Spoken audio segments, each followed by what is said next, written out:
बाद, कबीर साहब की शरण में आने के बाद आपके जितने परिवार के सदस्य हैं सब सुरक्षित रहेंगे। आपको आवश्यक वस्तुएं उपलब्ध करवाएगा, तभी हम भक्ति कर सकते हैं। जिसके 24 घंटे टेंशन रहेगी कोई किसी ना किसी वस्तु की, तो भक्ति नहीं कर सकता। पहले तो आपको टेंशन फ्री करेगा। जितनी आपकी आस्था इस भगवान में बढ़ती चली जाएगी, जितना विश्वास बनेगा, उतना ही आपके निकट आएगा। अब तक आत्मज्ञान अधूरा और परमात्म ज्ञान जीरो, ये रहा मानव समाज में।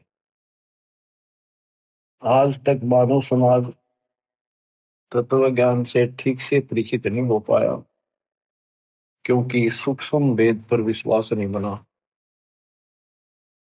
सूक्ष्म वेद परमात्मा स्वयं मुकम्मल से आके बोलता है, जनसाधारण की भाषा प्रयोग करता है, ताकि जनसाधारण ठीक से समझ सके। और काल ने वेद और गीता केवल एक भाषा संस्कृत में लिखवाई। संस्कृत का ज्ञान कुछ लोगों तक सीमित रहा, वो ब्रह्मा जी के वंशज थे जो पंडिताई करने लगे। पंडिताई यानी गुरुवाई। उनको संपूर्ण ज्ञान ना होने से और वेदों का भी ठीक ज्ञान ना होने से दंत कथा सुनाई जनता को। लोकवेद सुनाया। गीता अध्याय 15 श्लोक 18 में गीता ज्ञान देवता कहता है कि मैं लोक वेद के आधार से पुरुषोत्तम प्रसिद्ध हूं, क्योंकि मैं मेरे अंतर्गत जितने प्राणी हैं, देवता हैं, उनसे उत्तम हूं, श्रेष्ठ हूं, ताकतवर हूं। गीता अध्याय 15 श्लोक 17 में बता दिया, उत्तम पुरुष है तू, अन्य पुरुषोत्तम तो कोई और है जो परमात्मा कहलाता है, जो तीनों लोकों में प्रवेश करके सबका धारण पोषण करता है। वो अविनाशी भगवान है, अविनाशी परमेश्वर है।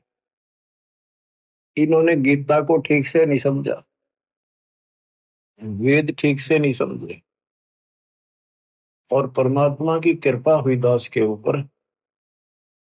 पहले तो ये विश्वास नहीं बन पा रहा था कि कबीर वो जुलाहा, एक कवि, हैंड टू माउथ, एक निर्धन व्यक्ति और शूद्र जाति में रहने वाले झोपड़ी में सारी उम्र बिताई, ये भगवान हो सकता है। कवि मानते थे, अच्छा कवि था, भगत था। इसके लिए मेरे लिए विश्वास का कारण बने संत गरीबदास जी,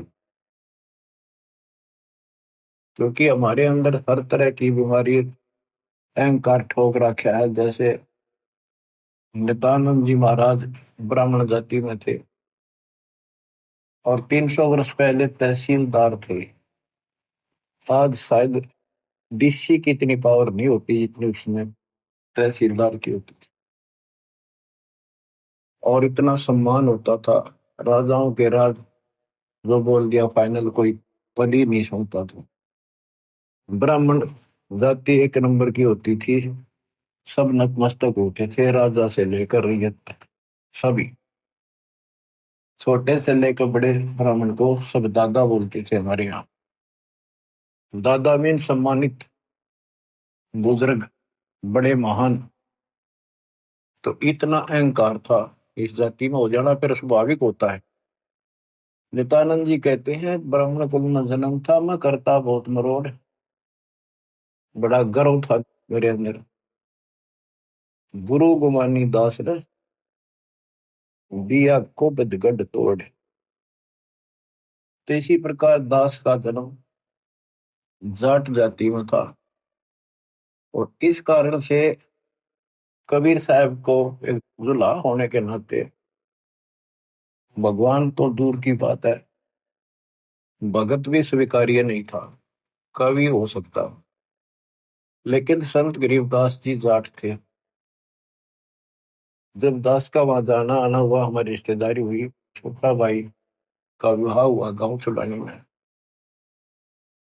तो वहां देखा, उन लोगों से सुना कैसे भगवान आकर मिले थे गरीबदास जी को। ये 10 साल के थे।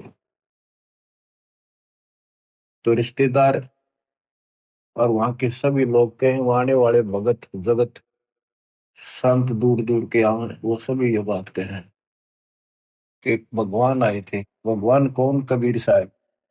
यानी शंकाएं तो सारी भरी थी अंदर में।